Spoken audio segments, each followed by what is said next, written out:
Olá, amado irmão e irmã.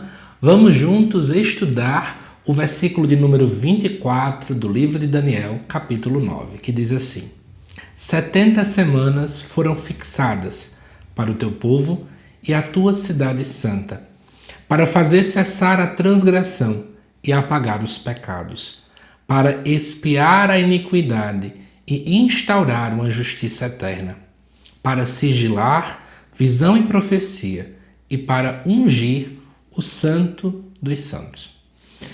Eu sei que é um vídeo de apenas um único versículo, mas é porque nós temos muita coisa por trás aqui que vale a pena a gente poder mastigar. O idioma original desse trecho é o hebraico. E no hebraico, o que está aparecendo aqui é a palavra shabuim, que é o plural de uma outra palavra hebraica que é shabira, ou shabirá, que significa, em outras palavras, um grupo ou um conjunto. E aí, como está o número 7 junto, né, na original vai ficar um grupo ou um conjunto de 7, que poderia ser 7 dias, 7 meses, 7 anos. E aí algumas pessoas tentam traduzir como semanas, porque seria o nome natural para um grupo de 7 dias. Mas isso aqui poderia simbolizar, inclusive, anos. Como a gente viu lá no início do capítulo número 9, onde Daniel, no versículo 2, estava traduzindo, a profecia de Jeremias como 70 anos, muitas pessoas então vão pegar esse trecho e vão interpretar como não sendo 70 semanas, mas na verdade seria um número X de anos e, portanto, seriam 70 anos. E aí, amados irmãos e irmãs, outra justificativa para falar da parte de anos é porque lá em Levítico capítulo 25, nós temos a lei do ano sabático, que, para quem não sabe, a cada 6 anos de trabalho, o 7º ano é um ano de descanso. Todas as pessoas tinham esse direito.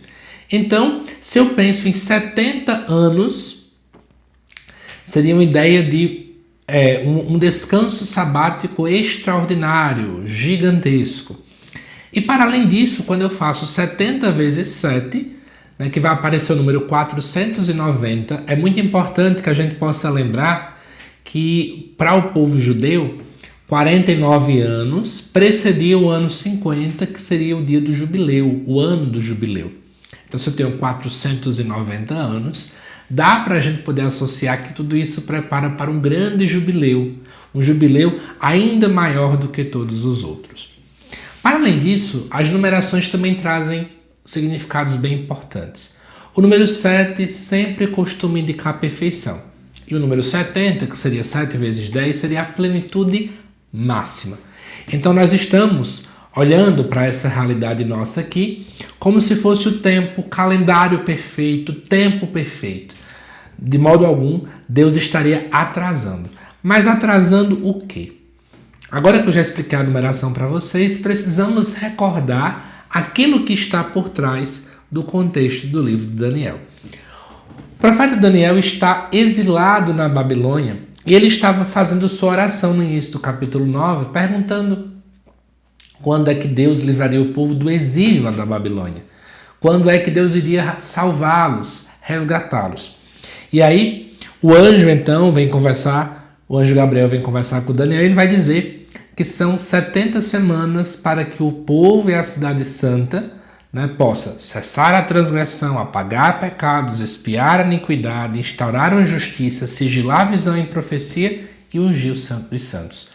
O ponto-chave da teologia, quando a gente não quer tentar entender desses números, é que o que importa é que o sofrimento do povo, o tempo do exílio, tem um ponto final.